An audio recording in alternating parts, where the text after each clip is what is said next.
My name is Liza Carter, and for most of my adult life, I thought marriage wasn't a thing that followed a simple script. You fell in love, got married, built a family, and grew old together. My husband, Daniel, and I had been married for nearly 12 years when everything changed. When he confessed a wish that would alter the course of our relationship in ways I never imagined. Made it even more complicated wasn't the wish itself, but the fact that I said yes. Daniel and I met in college.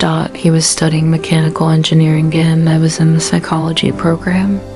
We met in the library one evening, both buried under books and assignments, and struck up a conversation that carried us through hours of studying and laughter. Daniel had this calm, steady presence, the kind of guy who listened more than spoke.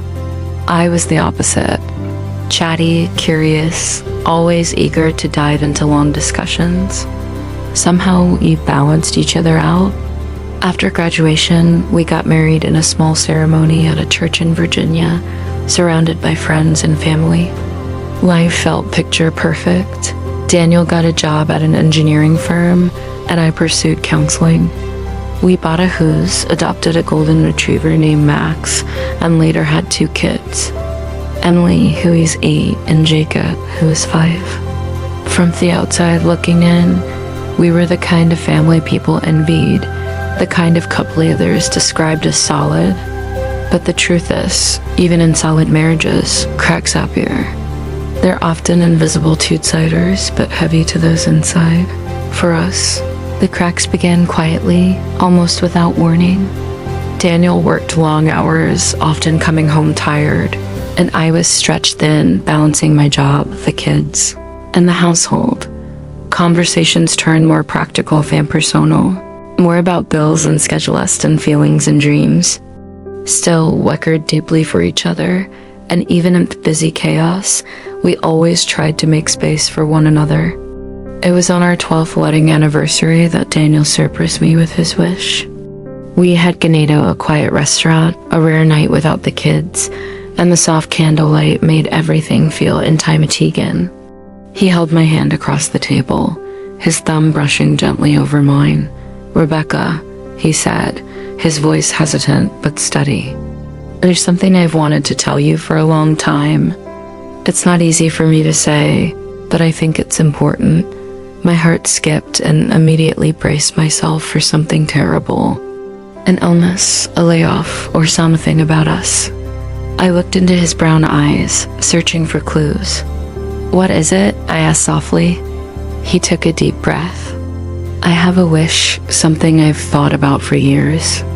But I've been scared to tell you because I don't want to hurt you." I squeezed his hand. "Daniel, we promised each other we'd always be honest. Whatever it is, I want to hear it." He looked down at his plate, then back up at me. "I've always wanted to explore more in our marriage. To step outside the boundaries we set years ago. Not because I don't love you. God, Rebecca, I love you more than anything. But because I feel like there's a part of me that's unfulfilled. And I don't want that secret to fester until it breaks us apart." The words landed like a thunderclap. Infidelity. He wasn't confessing to it, but he was confessing the wish. My chest tightened and I stared at him, unsure of what to say. That part of me felt betrayed that he even wanted something like that. Another part of me, the counselor in me, understood that suppressing desires can sometimes lead to more dangerous outcomes. "So you're saying you want permission?" I asked, my voice quieter than I intended. Daniel nodded slowly. "Only if you're comfortable. Only if you say yes. I don't want to risk us. I want to be honest about what I've been feeling." I sat there staring at him, a storm of emotions swirling inside me. Love, hurt, fear, confusion. Yet underneath it all, there was something else. Curiosity. For years, I had been the dependable wife, the loyal partner, the one who kept everything together.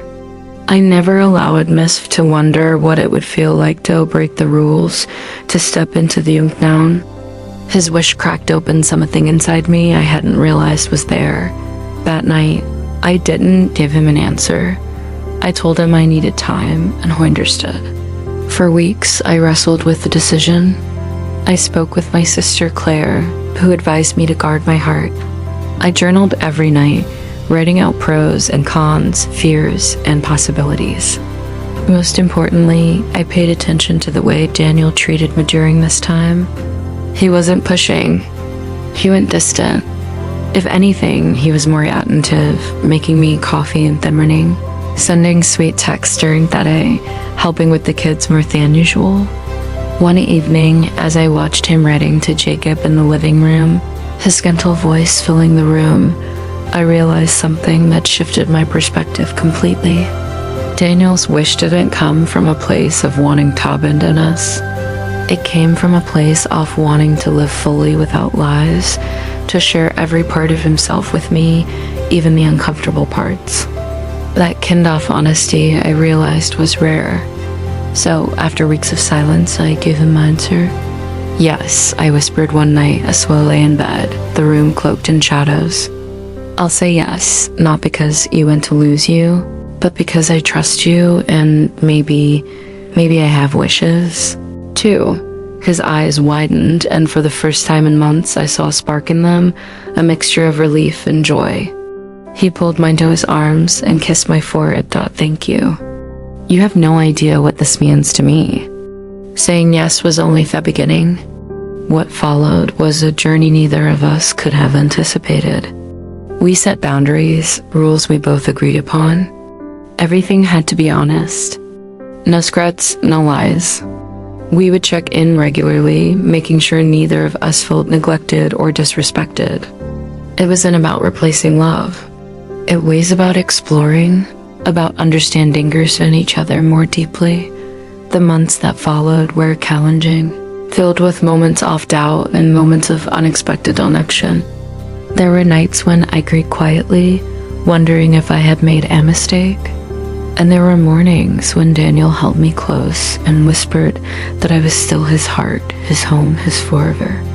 In an unexpected twist, opening the door to his wish also opened the door to mine. I admitted to Daniel that I sometimes longed for more adventure, more spontaneity in life. Not just romantically, but in every way, traveling, pursuing dreams I had put on hold, rediscovering the version of myself I had buried under responsibilities. Together, we started saying yes to more things. Weekend road trips, dance classes, nights where we just talked until dawn. What began as she's wish turned into our transformation. We didn't become perfect. We stuttered, still stumbled, still faced judgment from people who would never understand. But our love grew stronger, not because it fit into society's neat little box, but because it was ours, raw, honest, and unafraid. Looking back now, years later, I realized that saying yes wasn't about infidelity at all. It was about choosing honesty over silence, growth over stagnation, courage over fear. Daniel and I are still together, still raising our children, still walking hand in hand through life. And sometimes late at night, I think back to that anniversary dinner and whisper acquiesce thank you for his courage to share his wish and for mine to say yes, because sometimes the bravest thing you can do in love is to step into the